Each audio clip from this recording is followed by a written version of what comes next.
High in the Andes Mountains, at an altitude of 3,000 meters, lies a small lake called Guatavita. For hundreds of years, this lake witnessed a unique ritual. Whenever a king died and a new king ascended, the same thing happened. The new king would stand on the shore, his servants covering his entire body with a layer of sticky resin, then sprinkling him with pure gold dust until he transformed into a living golden statue. The sun would strike his body, making him gleam like a god. Then, he would board a raft made of reeds, accompanied by his priests and closest men. The raft would sail to the center of the lake, while thousands of people watched from the shore, throwing gold, emeralds, statues, and jewelry into the water as offerings to the goddess dwelling in the lake's depths. In the middle of the lake, the Golden King would dive into the cold water, washing the gold off his body and sinking to the bottom. This ritual was repeated for hundreds of years, with each new king doing the same, gold upon gold upon gold, accumulating at the bottom.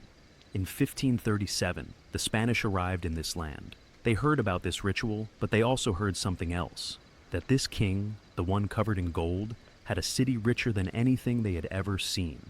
El Dorado, the gilded man, and they began to ask, where does this king live? Where is his kingdom? Where is his gold? The locals pointed to the mountains and said, there. And so began a race unlike any other in history. From the north, an entire army descended from the Caribbean coast, 900 men climbing mountains and crossing forests. Their leader was Gonzalo Jimenez de Quesada, with one goal, to reach El Dorado before anyone else. From the south, a second army ascended from Inca lands, led by Sebastián de Belalcázar, who had heard the same rumors and wanted the same thing. And from the east, a surprise. A German army crossing from Venezuela, led by Nicolaus Federmann, backed by one of the wealthiest banking families in Europe, and 3 armies from 3 different directions, with no means of communication. Each thought they were the only ones in the race, and all were heading to the same strange place. They arrived almost at the same time. Imagine the scene. 3 leaders from 3 different countries, each having lost hundreds of men along the way, arriving at the same place and discovering they were not alone. Who would take the gold? Who had the right? Who arrived first? This was only the beginning, because the search for El Dorado did not stop here. It continued for more than 300 years, army after army, expedition after expedition, with men entering the jungle by the thousands and coming out by the tens. Some ate their dogs and horses to survive. Some went mad in the jungle and refused to return. And some killed their companions. The gold of El Dorado was somewhere, that was certain, because the ritual was real. The lake still exists today, and the gold is at its bottom. But reaching it came at a price no one expected. The full story. From the sacred lake high in the mountains, to the mad race between 3 armies, to the expeditions where thousands entered and only tens returned, and the failed attempts to extract gold from the lake in ways you wouldn't expect. A true adventure story, a race for unparalleled wealth, and a story of a curse that struck everyone who approached this gold. Before we talk about the race, we need to understand something important. Where did this story come from? Who invented the idea of the king covered in gold? The answer: no one invented it, because it was real. Hundreds of years before the Spanish arrived in South America, there was a civilization called the Muisca.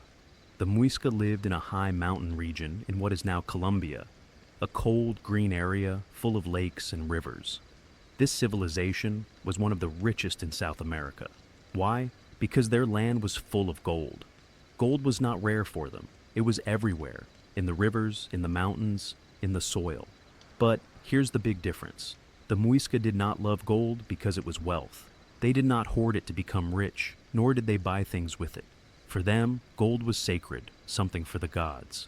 Its color was like the sun, and the sun was their god, so gold became a means of communicating with the gods. That's why they threw gold into sacred lakes, made small gold statues, and threw them into the water as offerings. And the most important offering of all was the coronation ceremony of the new king. This ceremony took place at Lake Guatavita, a small, almost circular lake high in the mountains. It is said to have formed from the crater of an ancient volcano. Its water is dark green, and it is surrounded by mountains covered in mist most of the time. The Muisca believed that gods lived in the depths of this lake, and to please them, they offered their most precious possession: gold. The ceremony was as follows. When the old king died, his heir prepared to take the throne. Before becoming the official king, he had to undergo this ritual first. He would spend days in an isolated cave without food, without women, without salt, purifying himself. Then, on the big day, he would come out of the cave and go to the lake. There, his servants would receive him, strip him completely, then cover his body with a layer of sticky resin so the gold would adhere. Then they would sprinkle him with fine gold dust, covering every part of his body, his face, chest, back, arms, and legs, until he became a living golden statue. The sun would strike his body, making him shine in a way you can hardly imagine. Then he would board a raft made of reeds, accompanied by 4 of his most important men and priests, along with piles of gold and emeralds. The raft would slowly move toward the center of the lake. On the shore, thousands of his people would watch, light fires, play music, and sing, while thousands more would throw gold into the water from the shore. The raft would continue to the middle. When it reached the center, it would stop.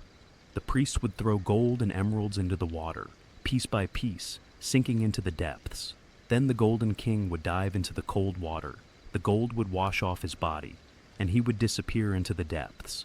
He would emerge from the water, and the gold would belong to the goddess. At that moment, he would become the official king. The people would scream and celebrate. The king would return to the shore, and the party would continue for days. This ceremony, according to historians, was repeated for hundreds of years. Each new king, the same ceremony. And the simple question, how much gold accumulated at the bottom of that lake? No one knows exactly, but it is certainly a huge amount. And more importantly, this ceremony was not a secret. Neighboring tribes knew about it, and traders passing through the area heard about it. Rumors spread far and wide, reaching the Caribbean coast. Stories of a king covering himself in gold. Stories of a lake full of treasures. Stories of a people so rich, they threw gold into the water. These stories remained just stories for centuries, until 1492, the year Christopher Columbus arrived in the New World. After him, the Spanish began exploring America.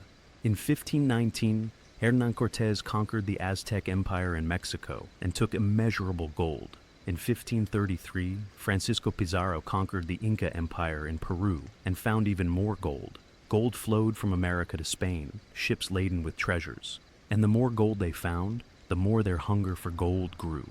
They began to ask, where is the second gold? Where is the great treasure? Where is the third empire? And here they began to hear the stories. Stories of a place called El Dorado. At first, the name meant the gilded man, referring to the king who covered himself in gold. But over time, the name changed to mean the gilded place, a city of gold. Its walls were made of gold, its palaces of gold, its streets paved with gold, and its people richer than any other people on earth. The Spanish believed it. Why wouldn't they? They themselves had seen the gold of the Aztecs and the gold of the Incas. So why wouldn't there be a third empire richer than the other two? And so the race began. Chapter 2. The Great Race. In 1536, the first army moved, led by Gonzalo Jiménez de Quesada. Quesada was a lawyer in Spain, not a professional soldier, not an explorer. He was a man of law who decided to change his life. In those days, any Spanish man could become rich if he went to the New World. That's what Quesada heard, and that's what he believed.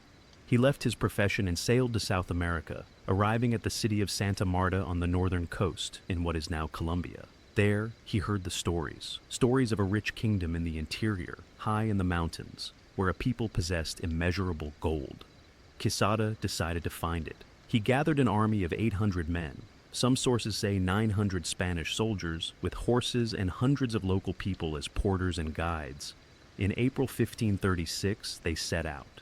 The plan was simple. They would ascend the Magdalena River to the south, then head for the mountains. But the execution was a nightmare. The Magdalena River was a beast. Alligators in the water, snakes on the banks, insects carrying diseases, and unbearable suffocating heat. The men began to die from the first week. Malaria, fever, diarrhea, snake bites, alligator attacks. Every day new corpses. The food began to run out. Quesada thought they would find villages along the way and take their food, but the locals had heard that the Spanish were coming, so they fled and took their food with them. The army found empty villages, no food, no clean water, nothing. The men began to eat anything they could find, roots, leaves, insects, frogs. Some ate the leather of their shoes. The diseases continued. After 8 months of marching, Quesada looked around. Out of 800 men, fewer than 200 remained. 600 men had died without seeing El Dorado, without seeing gold. They died on the way. Any sensible leader would have turned back. Quesada did not. He told his men, "We are close." No one knows if he really believed that, but he continued. They climbed the mountains, and the weather changed from suffocating heat to freezing cold.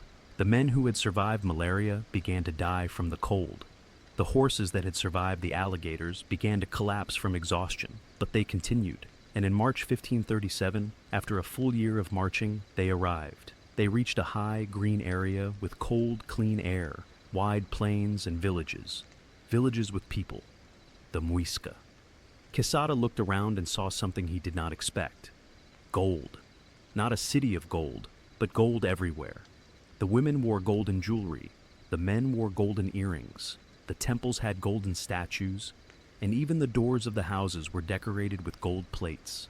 Quesada did not find the city of gold, but he found a people who possessed a lot of gold, and that was enough. The Spanish did what they always did. They attacked, killed, and plundered. The leader of the Muisca, the Zaipa, tried to resist, but the Spanish weapons were stronger, guns and iron swords against wooden spears. The Zaipa was killed in one of the battles. His successor, named Sajipa, tried to negotiate. The Spanish asked him, "Where is the rest of the gold? Where is the great treasure?" Sajipa said, "We have given you everything we have." The Spanish did not believe him. They tortured him for weeks, and he died under torture without telling them anything. Maybe because there was nothing to tell them. Maybe the Muisca really gave them everything they had. Or maybe the real gold was somewhere else. At the bottom of the lake. Quesada gathered what he had plundered, a lot of gold, even more emeralds, and decided to establish a city there. He named it Santa Fe de Bogota. This city is now the capital of Colombia. Bogota. Quesada thought he had won, thought he was the only one who had arrived, thought all this gold was his alone. But in January 1539, a surprise occurred. Quesada was in his camp when one of his soldiers came running and said, "An army is coming from the south." Quesada did not believe it. An army from the south? Impossible. But he went to see for himself. And indeed, there was an army. Spanish soldiers who had started in the hundreds and arrived in the tens. Their clothes were torn, their bodies emaciated, but they had arrived. Their leader was Sebastián de Belalcázar. Belalcázar had come from the south, from Inca lands, from the city of Quito, the capital of Ecuador today. He too had heard of El Dorado. He too wanted the gold, and he too had lost most of his men along the way. Now, 2 armies were in the same place. 2 leaders wanted the same thing. Who had the right to the gold? Quesada said, "I arrived first." Belalcázar said, "But I came from the land of the Inca, and the land of the Inca belongs to Spain." Tensions rose, and the men from the 2 armies began to argue. Fighting was about to break out. Then a second surprise occurred. A 3rd army appeared from the east. This time, they were not Spanish. They were German. Their leader was Nicolaus Federmann. Federmann had come from Venezuela, from the east, crossing the Andes in a journey that took 3 years. 3 years in the forests and mountains. He started with more than 400 men and arrived with fewer than 100. Their clothes were so torn that they were almost naked, their hair long and tangled, their bodies skeletal. But they had arrived. Now, 3 armies, 3 leaders, 3 different nations, Spanish, and German, all in the same place, all wanting the same thing. How did the Germans get to South America? That is a strange story in itself. Chapter 3, The Germans in America. In 1528, a decade before the Great Race, something strange happened in Europe. The King of Spain, Emperor Charles V, needed money. Wars in Europe were expensive, and his treasury was empty. What did he do? He borrowed from the richest banking family in Europe, the Welser family from the German city of Augsburg. The Welser family was one of the richest in the continent, with banks everywhere, and trade extending from Germany to Venice to Spain. Emperor Charles borrowed huge sums from them and could not repay. What did he do? He gave them Venezuela, yes, an entire country as part of the debt repayment. The emperor granted the Welser family the right to colonize the entire province of Venezuela, the right to explore, the right to govern, the right to extract resources. One condition, that they send settlers, build cities, and convert the locals. The Welser family agreed immediately. Why? Because they had heard of the gold, heard of El Dorado, and wanted to find it before the Spanish. In 1529, the Welser family sent the first German governor to Venezuela, Ambrosius Ehinger. Ehinger arrived with 400 men, landed in the city of Coro on the coast, and immediately began asking about El Dorado. The locals pointed south and said, "There, in the mountains." Ehinger set out, entered the forests, crossed rivers, climbed mountains, and his men died one after another. Diseases, hunger, attacks by local tribes. Ehinger himself was brutal. He tortured the locals if they did not tell him about the gold, burned their villages, and took them as slaves. But he did not find El Dorado. In 1533, after 4 years of searching, the inevitable happened. In a battle with a local tribe, he was struck by a poisoned arrow in the neck and died days later. The first German governor of Venezuela died in the jungle searching for El Dorado. But the Welser family did not give up. They sent a second governor, Georg von Speyer. Speyer arrived in 1534 with even greater ambition. He gathered a massive army, 450 European soldiers and 1,500 locals, and set off south. His journey lasted 4 years, 4 years in forests, mountains, and rivers. Diseases claimed his men, hunger weakened them, and tribes attacked them. Speyer reached a great river, perhaps the Orinoco or one of its tributaries, and could not cross it, so he returned. He returned to Coro in 1539, after 4 years of marching. Of the 450 European soldiers, only 80 returned. Of the 1,500 locals, no one knows how many survived. Most died. Speyer himself returned sick and exhausted, and died the following year, in 1540. The second German governor also died. But before Speyer died, there was another man, Nikolaus Federmann. Federmann was Speyer's deputy, but he was ambitious and wanted to find El Dorado himself and take all the glory. In 1536, while Speyer was searching in the south, Federmann separated from him, took a group of men, and headed west toward the Andes. It was a crazy journey. 3 years in the wilderness, his men dying from the cold in the mountains, from the heat in the valleys, and from hunger everywhere. But Federmann continued, and in 1539 he reached the same place as Quesada and Belalcázar, the land of the Muisca. But he arrived late. Quesada had been there 2 years before him, and most of the gold had already been plundered. Now, 3 leaders were in one place: Quesada, the Spaniard from the north; Belalcázar, the Spaniard from the south; and Federmann, the German from the east. Each claimed the land was his, each wanted the gold, and each had lost hundreds of men along the way. How was the problem solved? They decided on something strange. They decided to go to Spain and ask the emperor to judge between them. Yes, they left South America and sailed across the Atlantic Ocean, standing before Emperor Charles V. The emperor listened to the 3 and then ruled. The land would go to Quesada because he arrived first and because he founded Bogota. Belalcázar received compensation. Other lands in the south. And Federmann lost everything. The Welser family was angry with him for leaving Speyer and setting out on his own, so they dismissed him from their service and imprisoned him.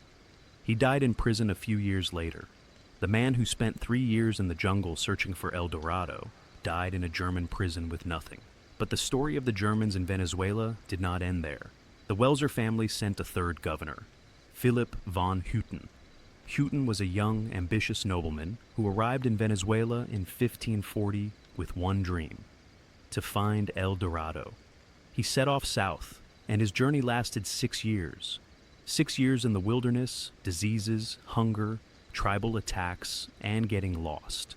Hutten and his men got lost in the jungle many times, but they continued.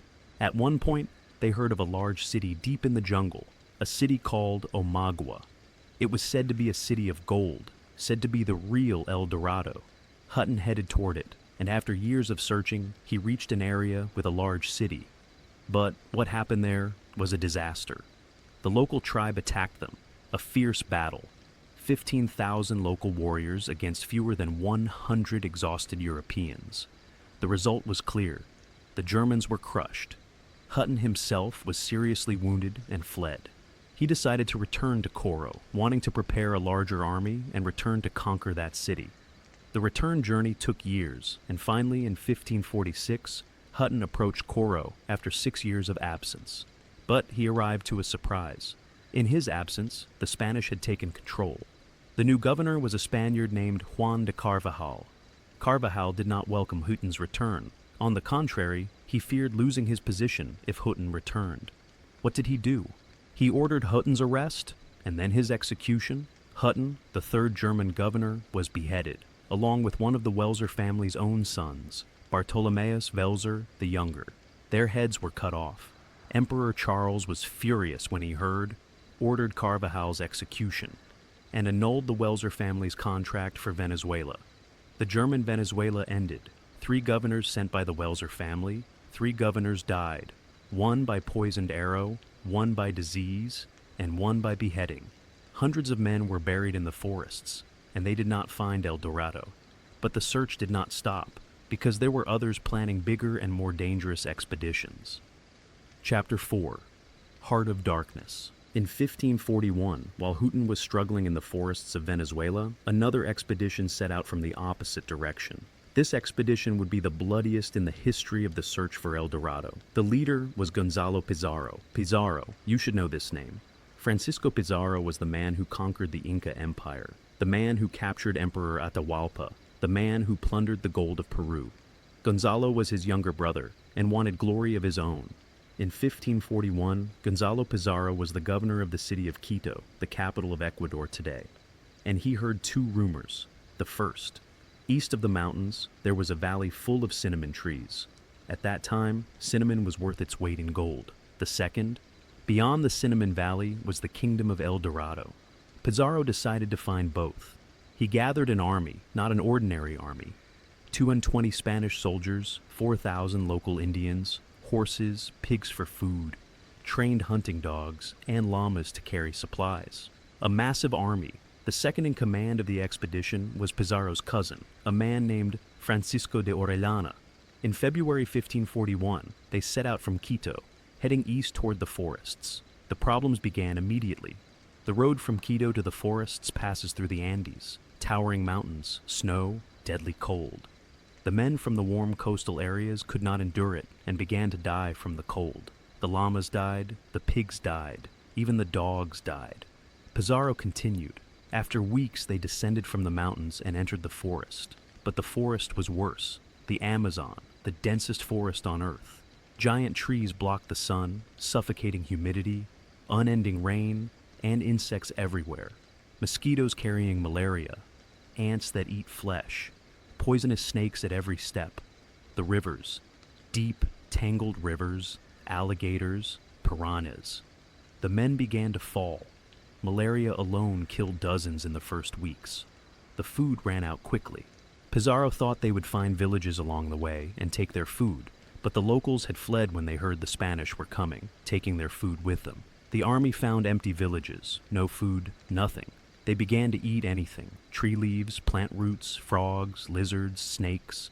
Then they ate the dogs, then the horses, then their leather belts, then their shoe soles. Death was constant, new corpses every day. The Spanish were dying, and the locals were dying even more. After months of marching, Pizarro looked around. Of the 4,000 Indians, only hundreds remained. Of the 220 Spaniards, more than half had died. They had not found the cinnamon, and they had not found El Dorado. But Pizarro refused to turn back.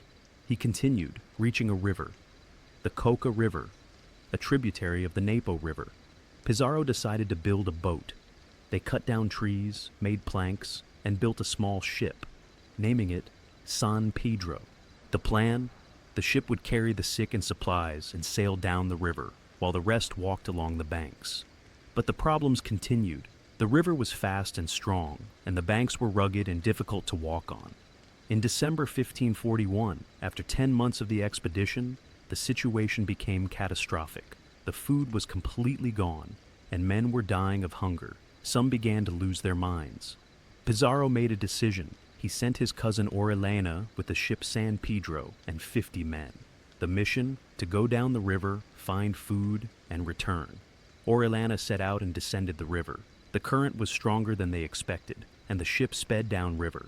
They went down and down and down, finding no food. The banks were empty. No villages, no people, nothing. After a few days, Orellana realized the truth. He could not return. The current was too strong, the ship could not sail upstream, and the men were too weak to row. Orellana had two choices: leave the ship and walk through the forest to find Pizarro, or continue down the river and see where it took him. He chose the second option. He sent 3 men to walk through the forest and tell Pizarro what had happened, then continued down the river. No one knows the truth, but history remembers Orellana as the discoverer of the Amazon River and remembers Pizarro as a failed leader who lost 4,000 men without result. But Pizarro's story did not end there. Years later, Gonzalo Pizarro would rebel against the Spanish crown, declare himself the independent ruler of Peru, and be fought by the Spanish. In 1548, he was captured and beheaded. The man who searched for El Dorado died beheaded in a public square. And Orellana did not forget the river. In 1545, he returned to Spain and requested permission for a new expedition. He wanted to return to the Amazon River, explore it further, and establish a colony there. The king agreed, and Orellana gathered 300 men and their families and sailed to South America. The expedition was a disaster from the beginning. Poorly built ships, spoiled food, sick men. They reached the mouth of the Amazon River, entered the river, and the disasters continued. Diseases, hunger, tribal attacks. The men died one after another. Even Orellana's wife died during the expedition. In November 1546, Orellana himself died, sick and exhausted, in a small boat in the middle of the river he had discovered. The man who crossed the Amazon and survived died there on his second expedition. Only 100 survivors from his expedition escaped to the coast and returned to Spain broken. Orellana and his men descended the river day after day, week after week. The river grew larger, widened, and tributaries joined it from all sides.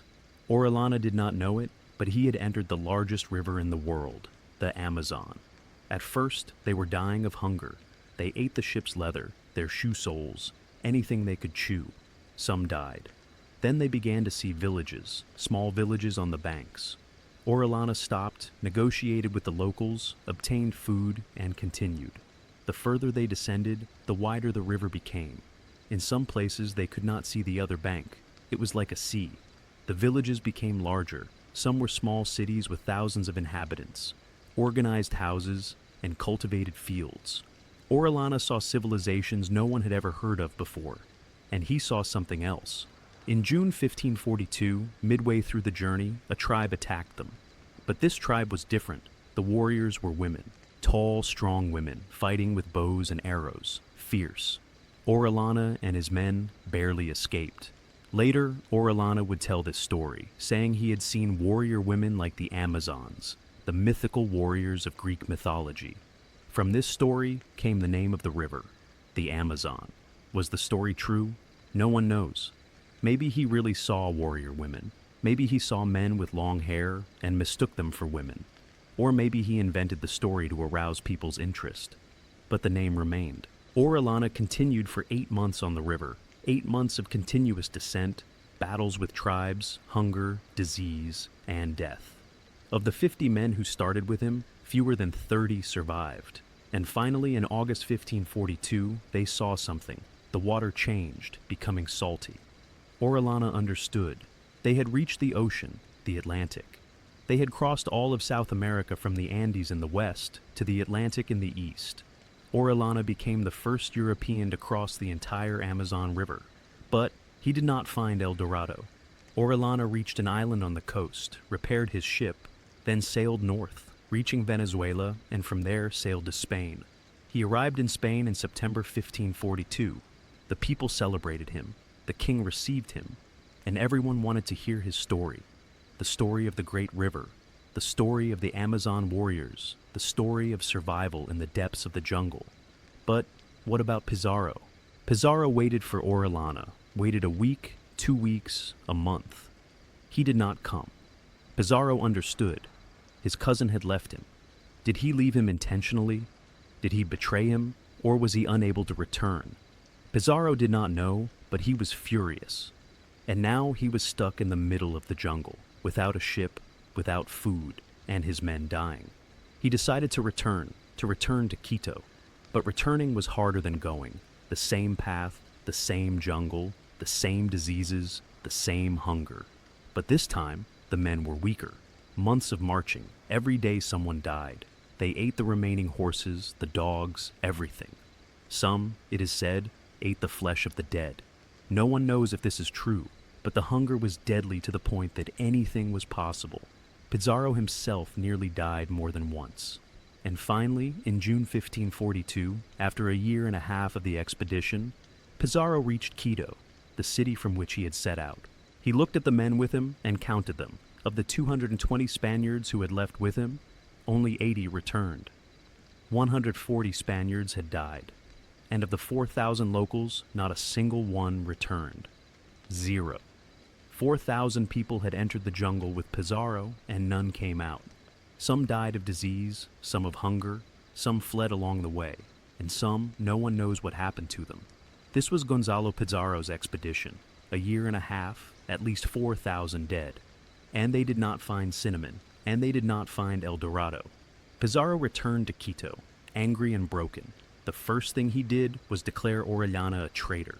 He said Orellana had left him intentionally to die, taken the ship and supplies, and fled.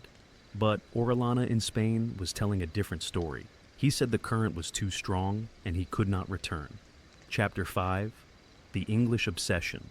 Decades passed. The Spanish did not stop searching. Small expeditions here and there, all failed, all lost men, and no one found El Dorado. But the rumors did not die. On the contrary, every time an expedition failed, people said El Dorado existed. They just had not searched in the right place. The legend grew. It was no longer just a lake with gold. It became a whole city, an empire, a paradise on earth. The stories said that the king of El Dorado ate from golden plates, drank from golden cups, sat on a golden throne, and his people were the richest in history. These stories crossed the ocean and reached England, and there was one man who believed them more than anyone else. His name was Walter Raleigh, Sir Walter Raleigh. He was one of the most important men in England at the time, an explorer, poet, soldier, and close to Queen Elizabeth I. It was said that he was one of her favorites, that she loved him. Raleigh was an ambitious man. He wanted glory, he wanted wealth, and he wanted to prove to England that it could compete with Spain in the New World. In 1595, Raleigh decided to find El Dorado. He gathered 4 ships and about 150 men and sailed to South America. The goal, the Orinoco River in Venezuela. Why the Orinoco? Because Raleigh had heard a story that there was an empire called Manoa deep in the jungle, on the shores of a great lake, and in it was the city of gold, El Dorado. Raleigh believed it. He reached the coast of Venezuela, left the large ships, boarded small boats, and entered the Orinoco River. He ascended the river about 400 miles, saw breathtaking scenery, dense forests, great waterfalls, and tribes no European had ever seen before.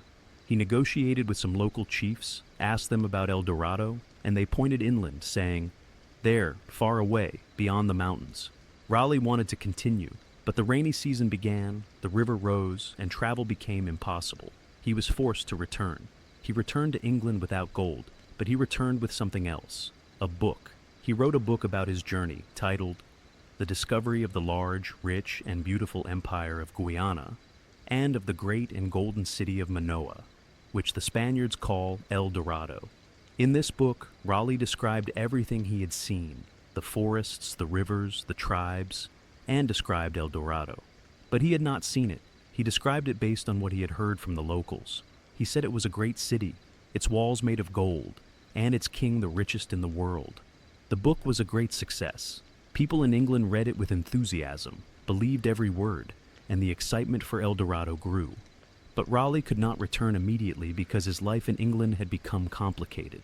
In 1603, Queen Elizabeth died, and the new king was James I, who did not like Raleigh. That same year, Raleigh was accused of plotting against the king. Whether the accusation was true is not known for sure, but Raleigh was sentenced to death. Then the sentence was commuted to imprisonment. Raleigh entered the Tower of London, the famous prison, and remained there for 13 years in confinement. But he did not forget El Dorado. Throughout these years he planned, dreamed, and remembered the river, the jungle, and the gold he had not found. In 1616, something unexpected happened. King James decided to release Raleigh, but with one condition, that Raleigh go to South America and bring back the gold. England needed money, and the king had heard of El Dorado, and decided to give Raleigh one last chance. But the king gave him a stern warning: do not attack the Spanish. England and Spain were at peace, and the king did not want war. Raleigh promised, I will bring the gold without problems. And he left prison. In 1617, Raleigh sailed again. This time, the expedition was larger: 14 ships, hundreds of men, and his son, Walter Raleigh the Younger, a young man in his early 20s, eager to prove himself. The expedition started badly. Storms hit the ships, diseases spread, and men began to die before they even arrived. Raleigh himself fell ill, a severe fever for weeks, bedridden, delirious, and unable to lead. But they arrived, reaching the coast of Venezuela. Raleigh was still sick and could not enter the river himself, so he sent a team. The team leader was a man named Lawrence Keymis, with Raleigh's son Walter the Younger and about 400 men. The mission? To ascend the Orinoco River, find the gold mine Raleigh had spoken of, and return. Simple, or so they thought. The team entered the river and ascended for weeks. The heat was suffocating, the insects unbearable, and the food was running out. Then they reached an area with a Spanish presence, a small town called Santo Tomas. Remember, the king had ordered Raleigh not to attack the Spanish, but the English approached the town and the Spanish saw them. What happened next is disputed. The English said the Spanish attacked first. The Spanish said the English started it. The result was the same: a battle, a bloody battle. Walter Raleigh the Younger, Raleigh's son, was at the front. Brave, reckless, wanting to prove himself. A bullet hit him. He fell and died. Raleigh's only son died in an attack on a small Spanish town in the middle of the jungle. The news reached Raleigh. Raleigh was on the ship, sick, waiting, and the news came: his son was dead. It is said that Raleigh sat in his cabin for days, not eating, not speaking, crying. Then more news came. Keymis, the team leader, had returned without gold, returned with Walter the Younger's body, returned with news of the attack on the Spanish. Raleigh looked at Keymis and asked, "Where is the gold?" Keymis said, "We did not find it. The mine you spoke of either did not exist or we did not find it." Raleigh asked, "Why did you attack the Spanish?" Keymis could not answer. Raleigh said harsh words to him. "You have ruined everything, ruined the expedition, ruined my life." That night, Keymis went to his cabin and shot himself. But the bullet did not kill him immediately, so he took a knife and stabbed himself to death. Raleigh was now in trouble. His son was dead. His deputy had committed suicide. There was no gold, and he had attacked the Spanish against the king's orders. What should he do? Some of his men advised him to flee. "Do not return to England. Flee to France. The king will kill you." Raleigh refused. "I am an Englishman. I will return to my country and face my fate." And he returned to England in June 1618. King James was furious. The Spanish ambassador was screaming and demanding Raleigh's punishment. The attack on Santo Tomas was an insult to Spain. The king had no choice. He ordered Raleigh's arrest and then the execution of the old death sentence issued in 1603. On October 9th, 1618, Raleigh was taken to the execution site, aged 66, his hair white, his body weakened by illness, imprisonment, and sorrow. But he stood with dignity. He asked to see the axe that would behead him, held it, ran his finger along the edge, and said, "This is a sharp medicine, but it cures all diseases." Then he placed his head on the block, and the axe fell. Thus died Sir Walter Raleigh, the man who spent 22 years dreaming of El Dorado, from 1595, when he first entered the Orinoco River, to 1617, when he returned to search again. 22 years in which he lost his freedom, his son, his friend, and his head, and did not find El Dorado. Chapter 6. The Wrath of God. But the strangest story in the search for El Dorado was not Raleigh's story. It was the story of another man, a man who went mad in the jungle and declared himself an enemy of God, the king, and the entire world. His name was Lope de Aguirre. Aguirre was a Spanish soldier who came to South America as a young man and spent years fighting in various campaigns. But he did not become rich, did not become famous, and remained an ordinary soldier, angry at the leaders who took all the spoils, angry at the system that favored the nobles, angry at everything. In 1560, an opportunity arose. The Spanish governor of Peru wanted to send an expedition to search for El Dorado. Why? Not just because he wanted the gold, but because he had a problem.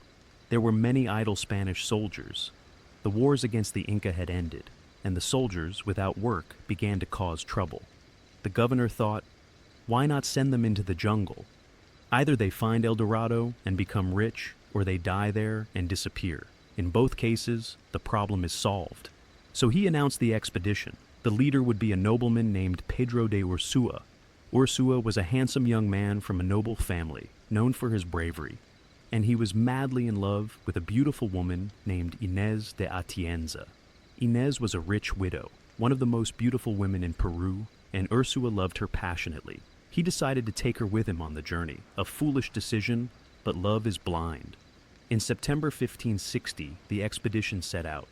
300 Spanish soldiers, hundreds of locals, and Inez, the beautiful woman in the midst of it all. They descended the Marañón River, one of the Amazon's tributaries, and the problems began immediately. The jungle was deadly, diseases were rampant, and food was scarce. The soldiers began to grumble, and Ursua was busy with Inez, spending his time with her, neglecting the soldiers, neglecting the planning, neglecting everything. The soldiers grew angry, and among them was Lope de Aguirre. Aguirre watched, planned, and incited. He began to whisper to the soldiers, Ursua does not care about us. He only cares about the woman. We will die in the jungle while he enjoys himself. The anger spread, and Aguirre found allies, the most important of whom was a man named Fernando de Guzman.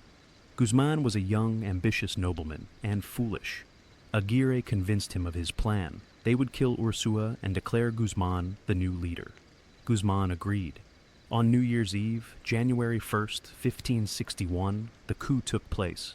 Aguirre, Guzman, and a group of soldiers entered Ursua's tent. Ursua was asleep, and they stabbed him several times. The young, handsome leader died in his tent in the middle of the jungle. And Inez witnessed everything, but they did not kill her, not yet. Guzman became the new leader, or so he thought, because the real leader was Aguirre. Aguirre pulled the strings from behind the scenes, controlling everything, and Guzman was just a figurehead. The expedition continued down the river, and the madness began. Aguirre began to kill anyone he suspected of disloyalty, anyone who objected, anyone who thought of deserting. Killing became commonplace. Almost every night a new corpse. The soldiers became more afraid of Aguirre than of the jungle. Then something strange happened. In March 1561, Aguirre gathered the soldiers and announced something no one expected. He declared independence from Spain. He said, "We are no longer Spanish, no longer subjects of the king. We are now a new state." Then he declared Guzman king. Yes, Fernando de Guzman, the first king of a fictional state in the middle of the Amazon jungle. A state with no land. A king over a group of hungry, sick soldiers. But Aguirre was serious. He wrote a document, a declaration of independence, and all the soldiers signed it willingly. No, they did not sign willingly. They signed because they were afraid of Aguirre. Those who did not sign died. But Guzman did not remain king for long. After a few weeks, Aguirre decided he no longer needed him and killed him. He stabbed him. Guzman, the king who ruled for a few weeks, died like Ursua, with a knife in the dark. And Inez, the beautiful woman who had come with Ursua, Aguirre ordered her killed as well. It was said that she influenced the soldiers, that she incited them against Aguirre, so he killed her. Now, Aguirre was the sole leader. No rivals, no partners, no one. And he gave himself a new title, the Wrath of God. Prince of Freedom, King of the firm land of God. Yes, Aguirre considered himself an instrument of divine wrath, sent to punish the oppressors, to avenge Spain. And he wrote a letter to King Philip II of Spain. This letter is one of the strangest documents in history. Aguirre addressed the king directly. I, Lope de Aguirre, your former servant, am now your enemy. Spain has wronged me, sent me to wars, did not reward me, left me poor. Therefore, I declare war on you. I will destroy everything you own, burn your cities, kill your men. You will not defeat me because I do not fear death. I welcome it. The letter was full of madness, anger, and defiance. A man in the middle of the jungle declaring war on the most powerful empire in the world. The journey continued. They descended the river, reached the mouth of the Amazon River, entered the Atlantic Ocean, sailed north, and reached the island of Margarita off the coast of Venezuela. There, Aguirre showed his true face. He attacked the city, killed the governor, plundered everything, then moved to the mainland, reached Venezuela, and continued killing and plundering. But his army had become small. Of the 300 men who had started the journey, only 10 remained. Some had died of disease, some Aguirre had killed, and some had fled. The Spanish sent an army to pursue him. Aguirre tried to escape to Peru, but his men abandoned him one by one, fled, and joined the Spanish army. In October 1561, Aguirre found himself besieged in a small town called Barquisimeto, with only a few men left and the Spanish army surrounding him. Aguirre knew the end was near, so he did something terrible. He had his daughter with him, Elvira, a 16-year-old girl who had come with him on the entire journey, witnessed all the massacres, and stayed with her father. Aguirre looked at her and said, "I do not want you to become a whore for the Spanish soldiers. I do not want them to mock you and say you are the daughter of a traitor." Then he took his sword and stabbed her. He killed his daughter with his own hands. Minutes later, the Spanish army entered. Aguirre did not resist, was captured, and sentenced to death. Before he died, he spoke his last words. It is said that he said, "If I had 300 Germans, I would have conquered the world." Then he was executed. His head was cut off, his body was quartered, and the parts were displayed in different cities as a warning. Thus ended the story of Lope de Aguirre, the man who started as an ordinary soldier and ended as the wrath of God. His journey lasted only 1 year, from September 1560 to October 1561. In that year, he killed 2 leaders, killed the king he had crowned, killed his lover, killed dozens of his men, killed her, declared war on Spain, and did not find El Dorado, did not find gold, did not find anything. Chapter 7. The Answer. After centuries of searching, what did people find? Did El Dorado really exist? The answer is complicated. Let's go back to the beginning. The lake, Lake Guatavita, the real lake. The Spanish knew its location from the beginning. Quesada himself, the first to reach the land of the Muisca, knew about the lake. And the obvious question, why didn't they drain the lake and take the gold from the bottom? People tried many times. The first attempt was in 1545. A Spanish man named Lázaro Fonte came up with an idea. He gathered hundreds of workers and arranged them in a long line from the lake to a nearby valley. Each carried a bucket. The idea, they would scoop the water with buckets, pass it from hand to hand, and empty it into the valley. A line of people manually draining the lake. They worked for months and managed to lower the water level by about 3 meters. They found gold, small pieces, jewelry, statues, worth about 3,000 pesos. Not a huge fortune, but something. The problem? The lake was very deep, more than 100 meters, and they had only lowered it by 3 meters. The real gold was in the depths. The attempt failed. The second attempt was in 1580.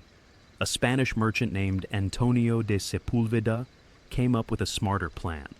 Instead of emptying the water with buckets, he would dig a channel from the lake to the valley. The water would flow by itself, and the lake would drain.